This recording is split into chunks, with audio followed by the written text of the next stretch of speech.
Hi, it's January 25th, and this is week 3 of my journey with Zepbound. So far, so good, and you might be asking yourself, well, Tony, what happened to week 2? I'll explain that in a minute. I was a bit sick that weekend. Um, anyway, we'll go into the details in a few moments. But let's first look at the stats, bring them right up here. Overall, I've lost 10.5 pounds over the last 3 weeks. That's about 4% of my original weight. Now, what was it, 6 years, 5 years ago when I did the original Metafast program, just Metafast itself, by week 3, I was down about 7%, but I had a lot more weight to lose. So, okay, I thought I'd lose a little bit faster, a little bit more by now, but okay, that is what it is. It's a marathon, not a sprint, to use the overused cliche. Also, as you can see, my weight loss per week is starting to decline. I lost 5.3 pounds in my first week, but in my last 2 weeks, I've lost about the same, 5.2 pounds. Also, you'll see that I just outlined a few days there in green. Beginning of that time, I had eye surgery and was put in anesthesia. I wasn't completely out, but it was enough to make you kind of, relaxed.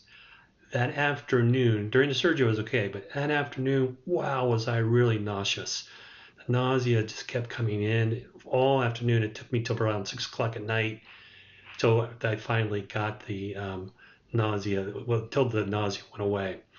Now, I don't know if that's just the anesthesia before. I've never had that experience on my other eye. So I think it's some kind of combination of the Zepbound and the anesthesia. And by the way, if you're ever having surgery, do make sure you let your eye doctor know or your surgeon know that you're taking Zepbound. For me, they asked me and they said you need to have your last injection 1 week, no later than 1 week prior. So that was part of my schedule. I have a Friday schedule. The operation was a Friday morning, so I was fine. But again, I'm guessing the anesthesia and the Zepbound somehow they didn't mix so good. And going back to the chart, you can see I didn't lose much weight. Now, I don't understand that because I was exercising the whole time and things were, I was even exercising on a Saturday more than I normally did. I would say the type of food I was eating wasn't Medifast, but I did keep the calories down to around 1,200, 1,400 each day. Maybe it's the food I was eating, don't know, or the combination of the surgery shot my body. Anyway, it was just kind of went up and down slowly around that time. Also, as you can see, as after that weekend passed, I lost about 2 pounds and then went up a little bit and down again. Now, what I'm finding is also when I work from home, that was part of the day, one of the days I was working from home, my weight doesn't go down as much. Even though I keep the same amount of calories, intake the same amount of calories, about 1,200, 1,400, probably said that about 5 times now, sorry, and I exercise the same, I think staying, working from home in a room, not walking around as much, getting up to see people, going to meetings, that probably contributes to it. Something about getting your body moving, at least in my case. So you might want to combine your rigorous exercise, if you're doing a bike or what have you, sweating, with a nice walk in the evening. I'm going to try that if I see this trend of working from home where I don't lose as much. I might top that off at night with a walk after dinner. So overall, heading in the right direction. Now, moving on to the BMI, it continues to drop more or less, and I believe this is calculated what the app does. That's the Lose It app, the Withings app, and just general the health app from Apple is calculating this. So of course it goes in line with my weight. But anyway, that's also heading in the right direction. No surprise there. And then one other interesting stat is my fat percent, kind of all over the place, but in the right direction. Now my Withings scale does measure this using low electrical current. It's not a calculation. So I need to probably look at that. What's causing, am I eating something that day that the next day creates more fat? I'm not sure, but I may need to look into that. And finally, blood pressure is definitely heading in the right direction. Really happy. Now, I've got one thing I need to discuss that's not a very comfortable subject and it wasn't comfortable while it was happening, is constipation. I had that last week. Now, not to the point that my stomach was cramping up, but I felt, how else to put this, that the stool, I couldn't get one of the stools out. And to do that, I had to go to take a suppository and so the other drastic means, kind of manual means, if you know what I mean, to get it out. Sorry, not else to put this delicate subject. It was not a very comfortable thing. And again, I wasn't feeling cramps. Maybe I waited the next day with stool softeners or something, would have been okay. But once I put that suppository in, I had to get it out because the muscles or whatever that was contracting. So um, that when I checked up on Facebook, people said, look at MAG07, MAG07. And if I get into that situation again, apparently you take 3 of these or something of that nature. Make sure you drink a lot of water. And overnight, when you wake up, you should be rather regular the next day. So I have this. If I do get that situation again, I will give that a try and let you know. Again, not a comfortable subject to talk about, but I think you should know what you're getting into.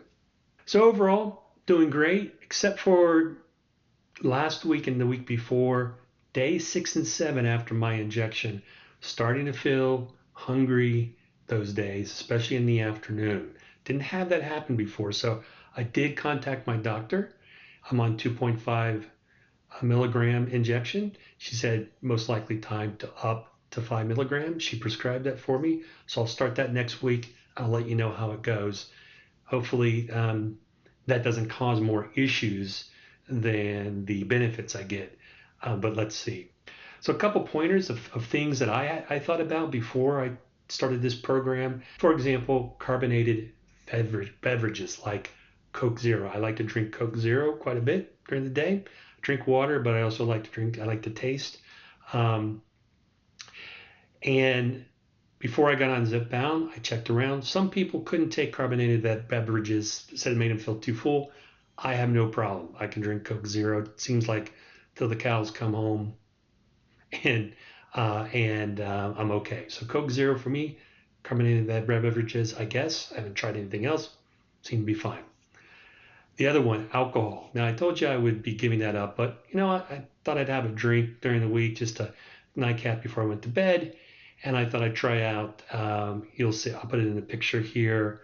There's what's called these Jack Daniels and Coke Zero. It's in a can. It's not. It's just one can. It gives you about, I don't know, 2 glasses. I drank that one night and was okay going to bed, but about 3 or 4 hours later, I woke up and my heart was pounding quite a bit, and my stomach was feeling a bit nauseous. So that seems to be a no-go on at least that type of alcohol. I also last night tried a beer, 2 cans, went to sleep, same issue. Wake up, feeling a bit nauseous, feeling heart pounding really a lot, not feeling that great because I didn't get much sleep. So alcohol, I would say, is a no-go unless you keep it to really, really minimum. Seems like the Zepbound and alcohol definitely do not mix. And one of the big takeaway that I want to share with you, that at least I'm learning, is that this medication allows me to have a choice on what I want to eat and when I want to eat and how much I want to eat. I've never felt full eating my Medifast small meals or my lean and green at night, or on occasionally on the weekend when I eat something different, like I'll have a bacon and cheese toasted sandwich. Never felt full. So if I wanted to eat more, I could.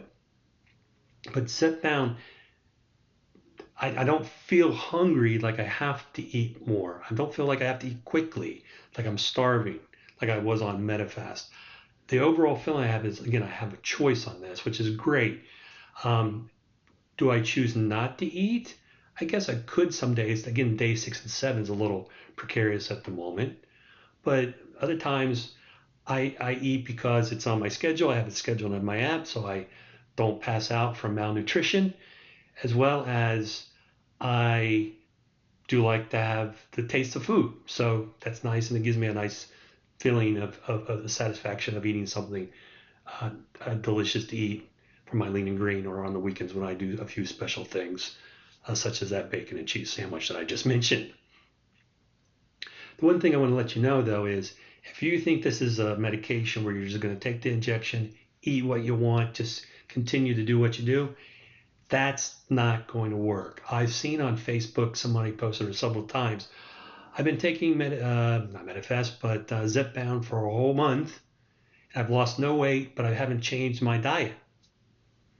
If you haven't changed your diet, if you haven't reduced your caloric intake beyond to below to what you would normally need, that caloric deficit, you're going to not lose weight. And I would also suggest exercise as well. How much you want to be below that and what's your target, that's up to you. But as I said, my target's trying to keep it under 1,200 to 1,400 calories a day. That's including any kind of bonus I get from the exercise I do. And I'm doing that every day. Track it with the app. You'll start to lose weight. But if you feel that, hey, I'm just going to take it, it's a miracle drug, and the weight's just going to come off, I'm seeing these posts on Facebook. No, not going to happen. You're going to have to make sure you have a diet plan in place and an exercise as well. At least get your body moving, some type of walking, what have you. That's all I've got for now. I'll come back in a week's time and give you an update then. Thanks.